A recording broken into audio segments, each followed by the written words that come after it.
Well, the latest release of Epstein files have revealed bombshell emails from Sarah Ferguson, the former Duchess of York. 25 suitcases.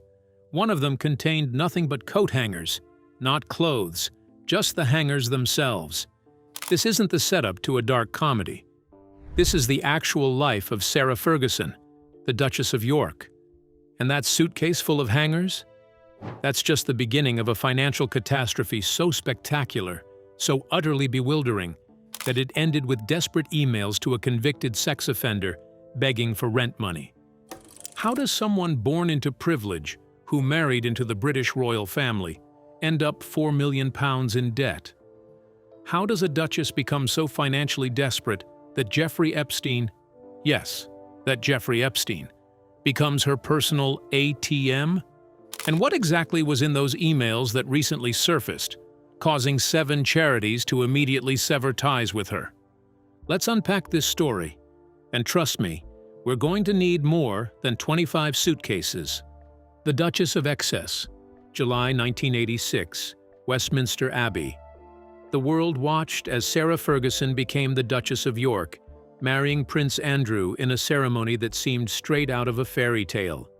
She was stepping into a world of unimaginable privilege, a world where most people would never have to worry about money again. But here's the thing about fairy tales. They rarely mention what happens when the protagonist has absolutely no concept of budgeting. According to Andrew Lowney's 2025 biography, The Rise and Fall of the House of York, the warning signs appeared almost immediately. Sarah didn't just live lavishly, she lived with a level of excess that would make even the most extravagant celebrities blush. Let me paint you a picture. Sarah employed 17 staff members. 17. A cook, a driver, a maid, a butler, a dresser, a nanny, 3 secretaries, a personal assistant, a lady-in-waiting, an accountant with an assistant, 2 gardeners, a flower arranger, and, wait for it, a dog walker. What did this small army do? Well, among other duties, they meticulously ironed all of her underwear, every single piece. And if any item of laundry didn't smell exactly like her preferred fabric conditioner, everything went back for rewashing. Can you imagine the water bill? But wait, there's more.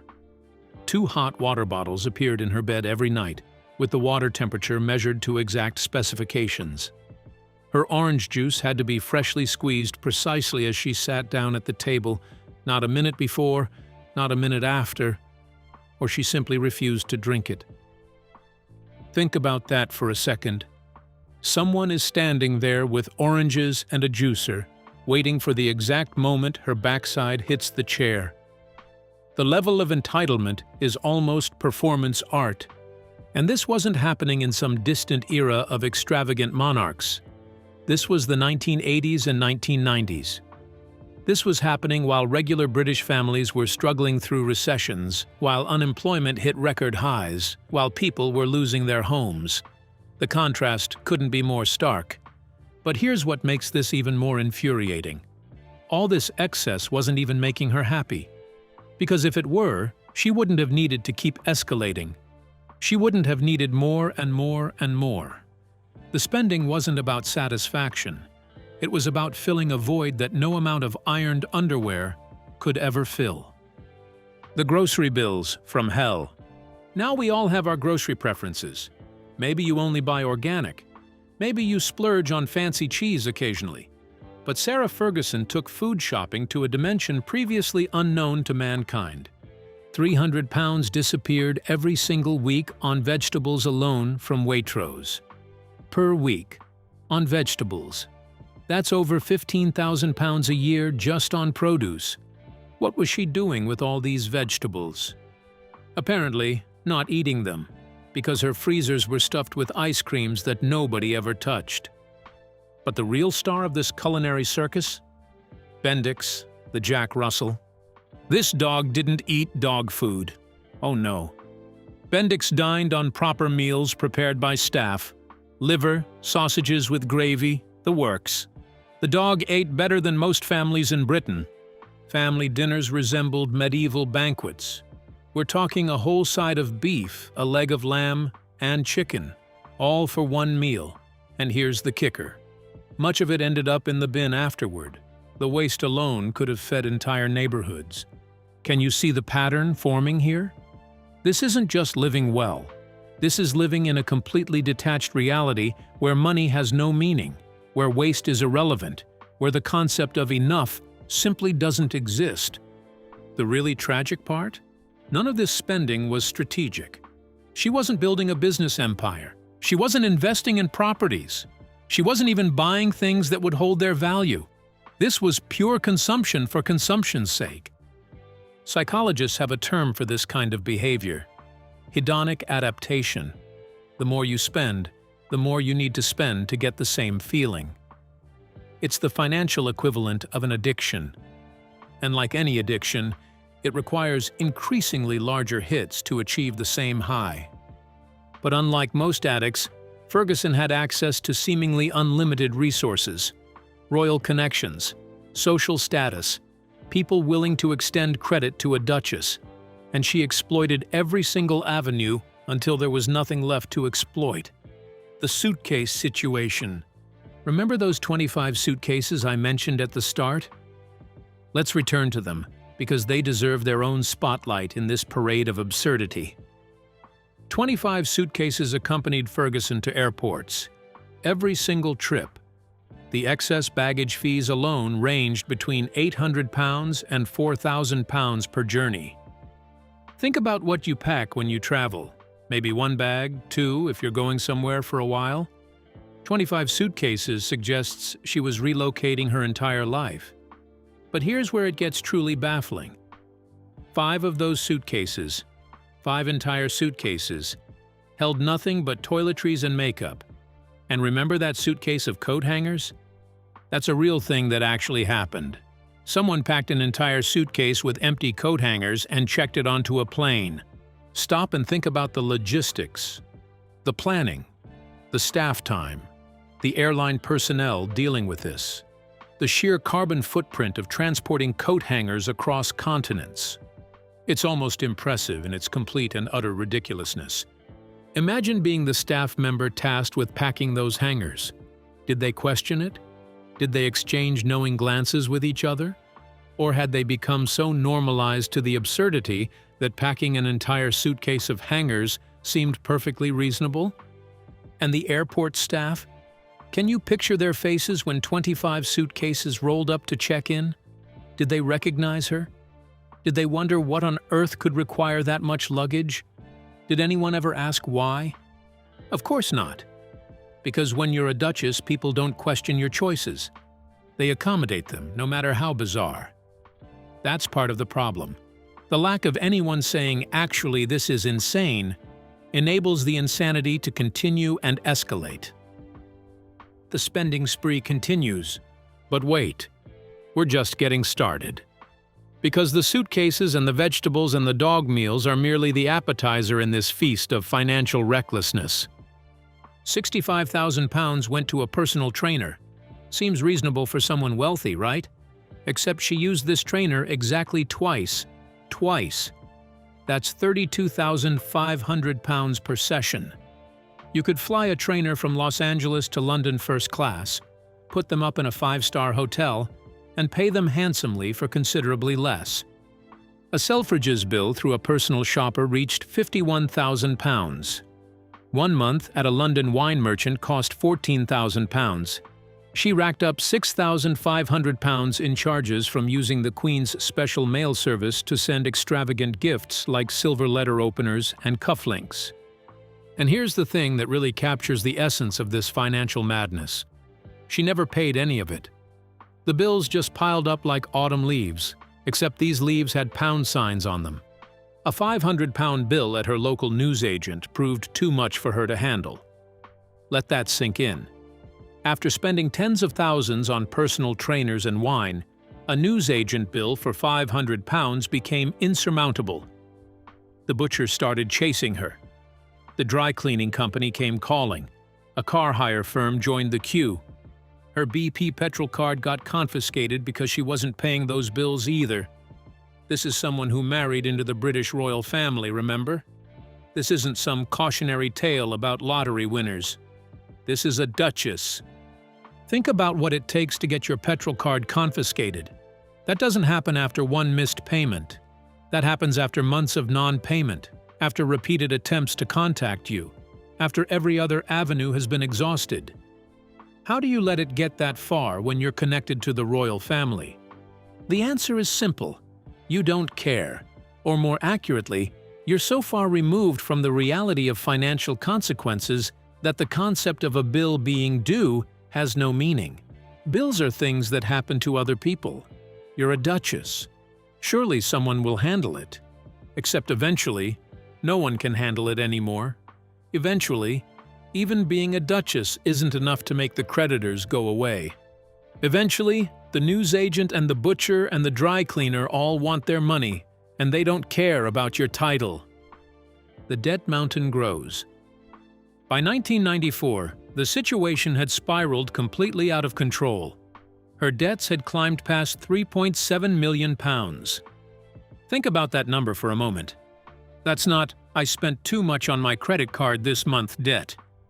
That's, "I could have bought a small castle" debt. Coutts Bank, the preferred bank of the British aristocracy, had reached their limit. They demanded £500,000 within 14 days. That's not a polite request. That's an ultimatum. And who stepped in to save the day? The late Queen Elizabeth II herself. Her Majesty, who famously reused wrapping paper and turned off lights to save electricity, had to bail out her former daughter-in-law to the tune of £500,000. You'd think that would be a wake-up call, wouldn't you? You'd think having the Queen of England personally rescue you from financial catastrophe might inspire some fiscal responsibility. You'd think watching Her Majesty write a check with that many zeros might cause a moment of reflection. You'd be wrong, because the fundamental problem wasn't the debt itself. The debt was a symptom. The real problem was a complete inability to connect actions with consequences, spending with accountability, privilege with responsibility. Getting bailed out by the Queen should have been the most humiliating moment of Ferguson's life. It should have been a turning point, a rock-bottom moment that forced introspection and change. Instead, it was just another problem that got solved by someone else while she continued on exactly as before. Can you imagine how the Queen must have felt? A woman known for her frugality, who turned off lights to save electricity and reused Christmas wrapping paper, writing a check for £500,000 to bail out her spendthrift former daughter-in-law? The disappointment must have been crushing. Enter Jeffrey Epstein. None of the Queen's bailout stopped the spending. The debt machine kept churning. And that's when Jeffrey Epstein enters this already disturbing story. Let's be very clear about who Jeffrey Epstein was at this point in the timeline. This wasn't before his crimes came to light. This wasn't when he was just a wealthy financier with mysterious connections. By the time Sarah Ferguson started turning to him for money, Epstein had already been convicted. He had already served time for soliciting a minor for prostitution. Bank records from 2001 show Epstein wired Ferguson $150,000. Her spokesperson later claimed this related to share options she earned as a Weight Watchers ambassador, with the money supposedly repaid within 48 hours. But that single transaction was just the tip of an iceberg that went down for years.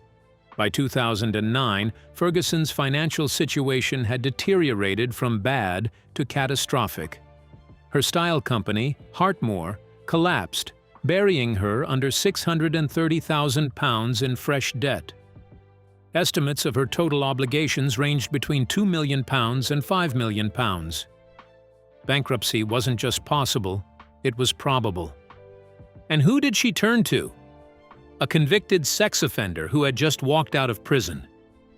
Let's pause here and really absorb what this means. This wasn't a case of not knowing about Epstein's crimes. This wasn't ignorance. By 2010, everyone knew exactly who Jeffrey Epstein was and what he'd done. His conviction was public record. His crimes were documented. His victim had testified. And Ferguson, facing bankruptcy, looked at all her options and decided that asking a convicted pedophile for money was acceptable. That tells you everything you need to know about her priorities. Money trumped morality. Desperation trumped decency. Personal convenience trumped basic human ethics. Some might argue she was desperate, and yes, she was. But lots of people face financial desperation without turning to monsters for help. Lots of people hit rock bottom without compromising every principle they claim to hold. Desperation explains behavior. It doesn't excuse it. The emails that changed everything. October 2010, an urgent email from Ferguson to Epstein. She needed £20,000 for rent that very day. The landlord was threatening to contact the newspapers if she failed to pay. Read that again. A member of the British royal family, someone who had lived in palaces, who had employed 17 staff members, who had spent £65,000 on a personal trainer she used twice. This person couldn't pay her rent and was being threatened with public exposure. But it gets worse. January 2010 brought another request. Could she borrow $50,000 or $100,000 to help with what she called small bills? Small bills. We're talking about someone who thinks 6 figures qualifies as small. After the money apparently arrived, her reply email read, "You are a legend. Just marry me." Just marry me. To a convicted pedophile. Someone who had already served prison time for sex crimes involving minors. And she proposed to him. Multiple times, according to the documents. At least twice. What was going through her mind? Was this a joke? Was she serious? The emails suggest an uncomfortable familiarity, a relationship that went far beyond a simple financial transaction between acquaintances. Some observers have suggested she was genuinely in love with him. Others believe she was simply so grateful for the money that she expressed it in increasingly inappropriate ways. Neither explanation is particularly flattering. If she was in love with a convicted sex offender, that reveals a moral compass so broken it's beyond repair. If she was just being transactionally grateful, that suggests she'd say literally anything to anyone who'd write her a check. Either way, it's damning. And here's what makes it even worse. She proposed to him multiple times. This wasn't one ill-advised joke in a moment of poor judgment. This was a pattern, a recurring theme in their correspondence.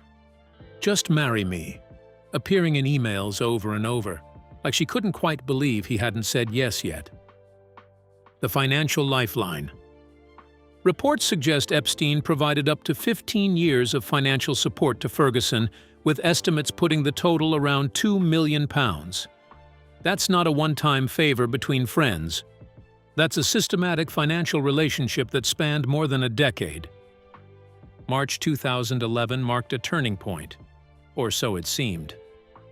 Ferguson publicly admitted she had taken £15,000 from Epstein.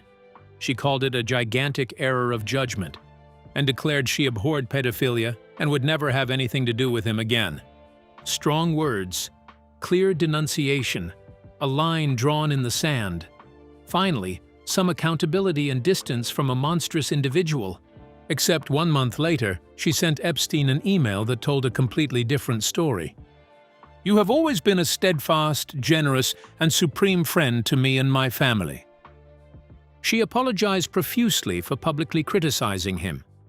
She explained that she had been bedridden with fear. The woman who had just publicly condemned him and vowed never to associate with him again was now praising him as a supreme friend and apologizing for daring to criticize him. The cognitive dissonance is staggering. The moral bankruptcy matches the financial bankruptcy. The consequences arrive. September 2025 brought the email scandal into full public view. The documents were released, and the world could finally see the true nature of Ferguson's relationship with Epstein. The consequences arrived with brutal swiftness. 7 charities immediately cut ties with her. 7 organizations that had trusted her, worked with her, associated their names with hers, gone in an instant. Among them was the Teenage Cancer Trust, an organization she had been associated with for 35 years. 3.5 decades of charitable work erased. That's the price of cozying up to a convicted sex offender while publicly pretending to condemn him. A royal insider described Epstein's view of Ferguson with brutal honesty. He wasn't particularly fond of her. He saw her as a useful idiot who offered him access to Prince Andrew's good graces, and through that, a path to the royals. She wasn't even valued as a person. She was a means to an end, a useful idiot. And she played the role perfectly, begging him for money while he used her for access. The present situation. Today the picture looks bleak. Ferguson has been evicted from Royal Lodge alongside Prince Andrew. The accommodations that came with being part of the royal family? Gone. The prestige? Evaporated. The access? Revoked. She recently sold a London townhouse purchased in 2022 for £4.2 million, taking a £400,000 loss on the sale. Even in real estate, she manages to lose money. That's almost a talent in itself. Her entire net worth now stands at £745,000. That might sound like a lot to the average person, but remember where she started. Remember the 17 staff members. Remember the £3.7 million in debt back in 1994. Remember the decades of excess. £745,000 wouldn't even cover a terraced house in Windsor. She has less money now than many middle-class families accumulate through a lifetime of careful saving and responsible planning. Sarah's Trust, her charitable foundation, has announced it will close for the foreseeable future. Even her attempts at philanthropy have collapsed under the weight of her catastrophic judgment. King Charles went nuclear, breaking long-standing royal protocol by commenting on family matters. He issued a statement condemning his brother Andrew and had both Andrew and Sarah evicted from Royal Lodge. When the traditionally silent monarchy starts making public statements about your behavior, you know the situation has reached unprecedented levels of severity. The pattern. Royal expert Jenny Bond summed it up perfectly. I've always thought her downfall was her hopeless grasp of money combined with her desire to have more of it. That's the core of it, isn't it? A complete inability to understand money combined with an insatiable appetite for spending it. It's not just about the suitcases or the ironed underwear or the dog meals or the personal trainer used twice. It's about a fundamental disconnect from reality. It's about living in a world where consequences don't apply, where bills are just pieces of paper that other people worry about, where the concept of enough literally doesn't exist in your vocabulary. And when that lifestyle becomes unsustainable, when even the Queen's bailout isn't enough, when the creditors are literally at the door threatening to expose you in the newspapers, you turn to a convicted sex offender for help, and you call him a supreme friend, and you joke about marrying him. Some have suggested Ferguson was in love with Epstein. The emails certainly show an uncomfortable level of familiarity and dependence. Whether it was love, desperation, or simply transactional necessity is unclear. What is clear is that she knew exactly who he was and what he'd done, and it didn't stop her from taking his money for over a decade. The bigger questions. This story raises uncomfortable questions about privilege, accountability, and the circles of power that protect people far longer than they should be protected. How did Ferguson get away with this behavior for so long? Where were the financial advisors, the accountants, the family members who should have intervened? Why did it take public scandal and leaked emails for the consequences to finally arrive? And what does it say about our society that someone can rack up millions in debt, live with absurd excess, maintain relationships with convicted criminals, and face relatively minimal consequences for decades? The average person who gets into serious debt faces immediate, harsh consequences. Homes get repossessed. Credit gets destroyed. Lives get upended. But Ferguson floated in a bubble of privilege where even catastrophic financial mismanagement and association with criminals resulted in bailouts from the Queen and continued access to royal perks. Until finally, the bubble burst. Until the evidence became too damning. Until 7 charities said enough and walked away. Until even King Charles, maintaining royal protocol, had to publicly condemn the situation. The legacy. Sarah Ferguson will be remembered as the Duchess of Excess, not for her charitable work, not for her marriage to Prince Andrew, not for her books or her time as a Weight Watchers ambassador. She'll be remembered for the suitcases full of coat hangers, for the desperate emails to a sex offender, for the spectacular financial collapse that came from having everything and still needing more, for the moral bankruptcy that matched the financial bankruptcy. This is a cautionary tale about what happens when privilege meets poor judgment, when excess becomes a lifestyle, when the word enough gets erased from your vocabulary. It's about how far someone can fall when they combine a complete inability to manage money with a willingness to compromise every principle to get more of it. It's about a duchess who once stood in Westminster Abbey surrounded by pageantry and promise, who had access to wealth and position most people can't imagine, who employed 17 staff members to iron her underwear and prepare meals for her dog. And it's about how that same person ended up begging a convicted pedophile for rent money, calling him a supreme friend, and watching her entire world collapse when the truth finally came out. From Westminster Abbey to desperate emails, from royal privilege to £745,000 in net worth and nowhere to live, from 17 staff members to 7 charities cutting ties. That's the trajectory of unchecked spending and catastrophic judgment. The final question. So here's what we're left wondering. Was it worth it? Were those 25 suitcases worth losing the respect of a nation? Was that £65,000 personal trainer worth the association with a monster? Were all those vegetables from Waitrose, all that wine, all that excess, was any of it worth ending up with less money than a modest family home would cost? With your charitable foundation shutting down? With your reputation in tatters? The answer seems obvious. But for Sarah Ferguson, the Duchess of Excess, the answer apparently wasn't obvious soon enough. By the time she figured it out, if she ever has, the damage was irreversible. This is what happens when you stand too close to the throne but lack the judgment to understand the responsibility that comes with it. This is what happens when money has no meaning until suddenly you don't have any. This is what happens when your moral compass points toward whoever writes the biggest checks. And this, all of this, from the coat hangers, to the desperate emails, to the eviction from Royal Lodge, this is the price of excess.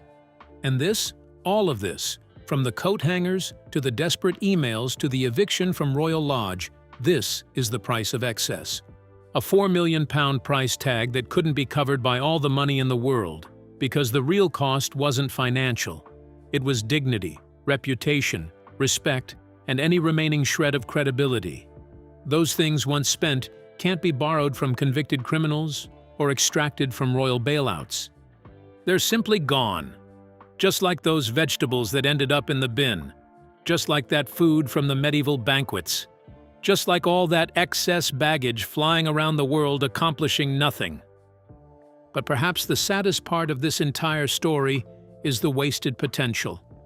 Ferguson had every advantage. She had access to wealth, education, connections, and influence. She could have used her platform to make a genuine difference. She could have channeled her energy into meaningful work. She could have been remembered as someone who used her privilege to help others. Instead, she'll be remembered for coat hangers and desperate emails. For 17 staff members ironing her underwear while she couldn't pay the butcher. For spending £65,000 on a personal trainer she used twice while begging a sex offender for rent money. This wasn't inevitable. Every step of the way there were opportunities to change course. Every unpaid bill, every excessive purchase, every email to Epstein, these were choices. And choices have consequences.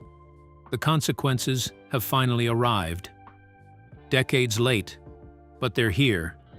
And unlike her debts, these consequences can't be bailed out, borrowed away, or swept under a royal rug.